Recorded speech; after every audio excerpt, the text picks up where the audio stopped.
Tras las elecciones del pasado 28 de julio, los venezolanos viven en angustia y ansiedad por el miedo de no saber qué ocurrirá en el país. Para hablar de ansiedad electoral, primero tenemos que definir qué es la ansiedad, porque este concepto es la principal noción cuando hablamos sobre este fenómeno que atravesamos los venezolanos. La ansiedad es un mecanismo que todos hemos experimentado en algún momento y que ayuda a nuestro cuerpo a prepararse para hacer alguna cosa o algún evento que es de mucha importancia. Este mecanismo produce una reacción que es psicofisiológica, es decir, que activa todo nuestro cuerpo y además nuestro sistema nervioso central, y aparece cuando tenemos que actuar en una situación que demanda un esfuerzo que es intenso o sostenido, y además tenemos que hacer frente a una amenaza o peligro que está ocurriendo en el presente o que puede ocurrir también en el futuro. En este caso, el objeto de peligro o amenaza que hemos atravesado los venezolanos son las elecciones presidenciales del mes de julio, y esta reacción psicofisiológica incluye un espectro de síntomas tales como la sensación de nerviosismo o de agitación o de tensión, la sensación de que hay un peligro que está inminente, que no lo podemos sentir pero está ahí, respiración acelerada, aumento del ritmo cardíaco, sudoración, temblores, esa sensación de debilidad o cansancio, problemas para poder concentrarse o para poder pensar en otra cosa que no sea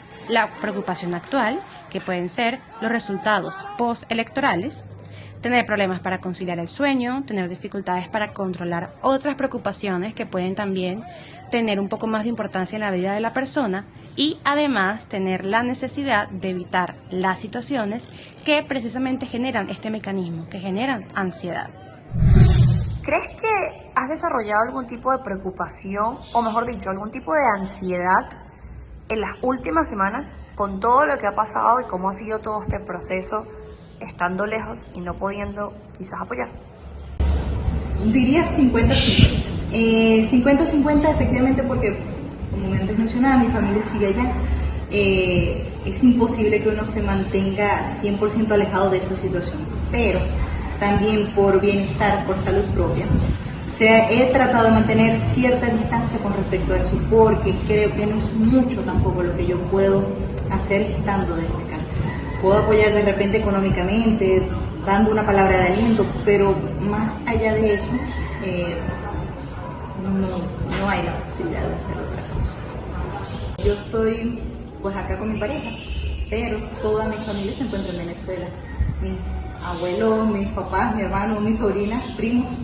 y demás familiares que por más que uno quiera, pues ellos viven en nosotros, se pasan en nuestra mente. Es imposible ver de repente durante el día que uno entre a las redes sociales de algo de Venezuela y no pensar cómo estarán ellos en Venezuela. Entiendo pues que la situación ha sido bastante ruda, y sí, uno quisiera más bien es apoyarlos, ayudarlos en lo más posible para que ellos puedan sobrellevar esta situación.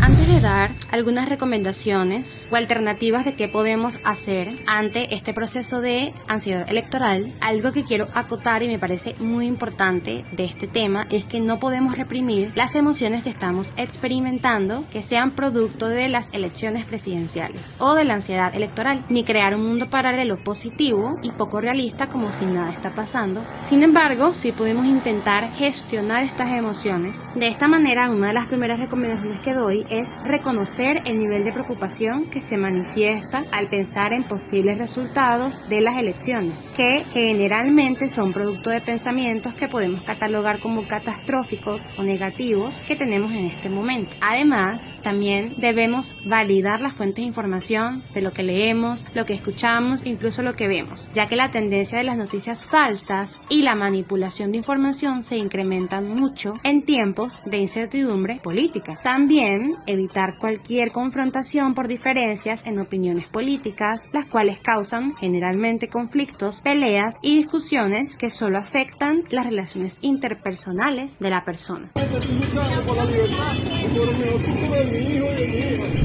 La ansiedad postelectoral aumenta cada día más a los venezolanos por la situación que vive el país en la actualidad. Es por eso que muchos psicólogos han creado líneas de contacto para las personas que lo necesitan.